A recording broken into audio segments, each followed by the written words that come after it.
Today I'm talking about burst mode photography using the Sony A7 III. Something that I have to admit I'm not really been a fan of.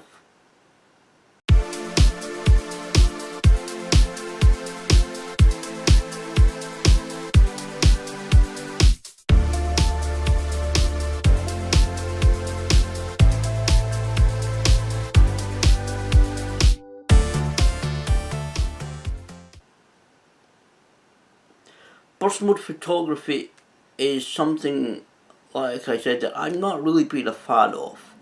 There's many different reasons for that, but basically it comes down to that I'm very old school in some of my thinking, and I think it's, especially with modern cameras like this Sony A7 III, it's very easy and there's not very much skill, if any, needed to just be in a position whether you're sitting down, standing up, whatever, to just hold your camera in your hand, to hold the shutter button down and get a lot of photos. It doesn't, anybody could do that, and it's not very, there's not much skill, like I said, if any, needed, and I just think it's a very lazy way of doing things.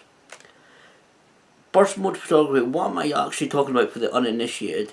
I guess that's not going to be many people that are going to watch this video, but burst mode photography is using, especially with modern cameras like the A7 III, using the high speed continuous modes on your camera to take a rapid number of photographs within a very short space of time.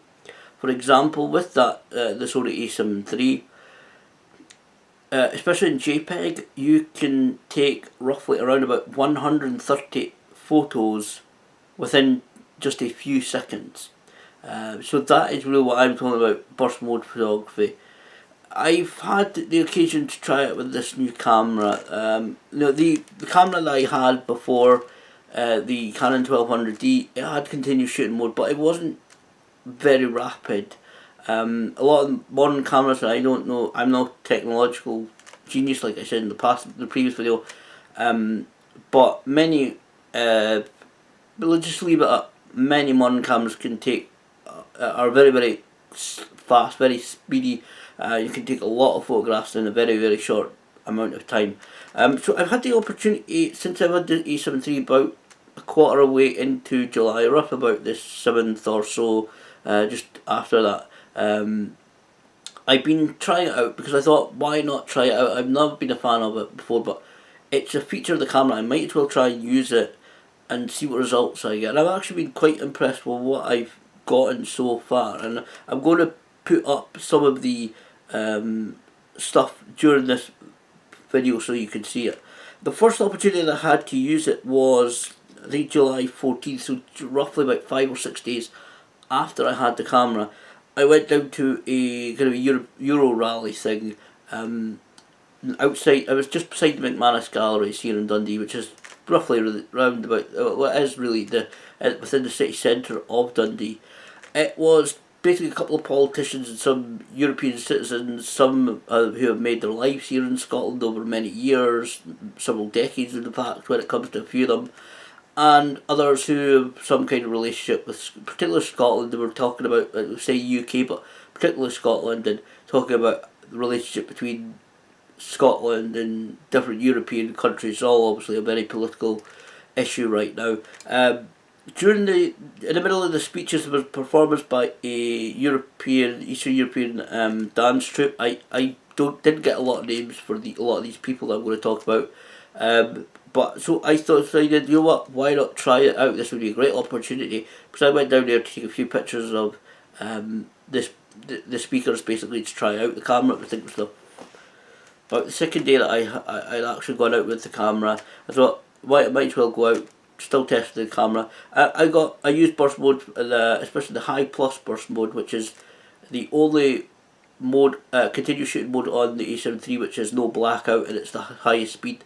So obviously high plus. So I took a few photographs of them dancing, and I got quite a few good shots. As you can see, I was quite impressed with that, and they seemed quite clear, quite in focus. So I went away fairly happy. Not completely happy that I know how to use the mode correctly, but I tried out. The next week, August 21st, I think it was, there was a street festival here in Dundee, so I got a few photographs opportunities there. There was an aerialist, there was an aerial company, almost like a dance, almost like I don't know what they call it, circus style, kind of trapeze, on the trapeze, I think it's called. There's a lady did a performance, and then they were letting really small children kind of have a go at a couple of the bits. I obviously didn't take any photographs of that because it's small kids, but I got a few photographs of the lady performing as well. There was also a comedy troupe dressed as bees that were going around the city square and the areas beside that, beside the Overgate and Reform Street, which is in that kind of area. It's kind of like a big square, and it's almost like a semicircle with a street kind of leading off it, almost like directly at 90 degrees, that kind of area. And they were walking around, interacting with the crowd, doing different things, borrowing babies, in fact, borrowing prams, with permission of course, borrowing pieces of clothing. There was even one point where a little boy had a few of them lying on the ground and pouring water into their mouths. It was actually quite funny. At least again, I missed their names, but I got a couple of burst mode things of that. Especially one I'm going to show, the one that I'm going to show you, because I'm looking at my laptop and at what videos I'm going to include this with in this video. Is kind of doing a fashion walk, because a few of the other ones is little kids. Pushing the prams, and I thought, no, don't really particularly want to put them up, but it kept focus pretty well.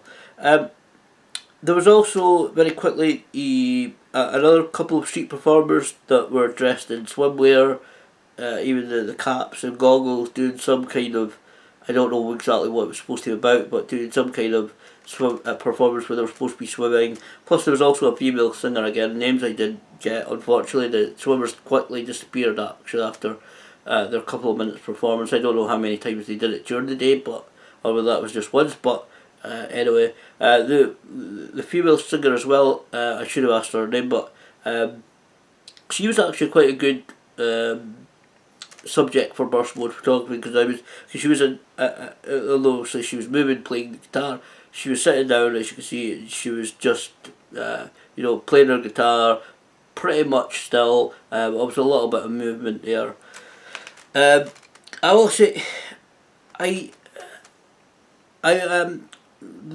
choices that I made for this burst mode photography. Firstly, due to my experience, and I actually got a couple of good burst mode photos also at the wrestling event in July. Using the experience of my wrestling photography, I chose, well, first of all, again, this is mostly July stuff. I was still testing out and getting used to the camera and different settings. I know it's pretty much basically the same when it comes to photography for each camera system, but I was unsure about how the camera would act. It's normally, well, how I would actually kind of set the camera. So I tended to set the shutter speed about 6/40th of a second, because I knew that was enough. That's my average speed, as I said in the last video, for pro wrestling photography. So I thought that's more than enough to freeze any action using the burst mode. And the focus area for most of these it's probably not the right choice, but it was all wide. I chose wide as the focus area for all of these. Not especially looking at in a couple of the individual photographs, individual frames of some of these. It doesn't look like it's the very best choice. And next time I get an opportunity to do any like burst mode photography or any kind of action things, I may choose it. I probably will choose a different focus area type. I also took a couple this past Saturday at the Dundee Flower and Food Festival at Camperdown Park. There was some dancing, some young teenagers, there was also some Indian dancing. There was also, I took some photographs of a young lady who was drilling, wood carver. She was carving a few different things there in one of the marquees. So I took a few photographs, a burst mode set of her as well. Honestly, just kind of not to make this video too long. What do I think of the burst mode? Well, again, I'm not really a fan of it because I think just standing there and holding your shutter button down, anybody can do that. It's not, there's a whole rise of iPhones and things like that. So I'm very old school in my opinion, a lot of things. But overall, I think, although like I said, the wide focus area wasn't the best choice. I just thought that's best to try and just test it out, which is what these videos are. These, like I said, I'll put through this video. I'm actually very happy with it. A lot of them really kept the focus. These ones, the focus was kept on them. I think I had it on. I can't remember what it's called, but it's the most responsive try option in the menu. You go to, so it goes to 1 to 5. 3 is 1 is locked on, 3 is standard, and 5 is, I think it's the responsiveness of the focus.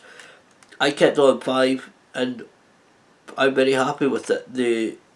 If you zoom right into some of the photographs, they're obviously not hugely right in focus, but these are just tests. They're not really hugely important, but I've been very happy with it. It kept the focus on the subjects, or from what when I was photographing, when I was even doing the burst mode, even doing the 130, which is the average what I've been doing, 130 JPEGs within just a few seconds. It's kept the focus on these subjects, the ones that from the dancers, the aerialists outside the Care Hall in City Square, to the wrestlers, to the lady singing with the guitar, and even I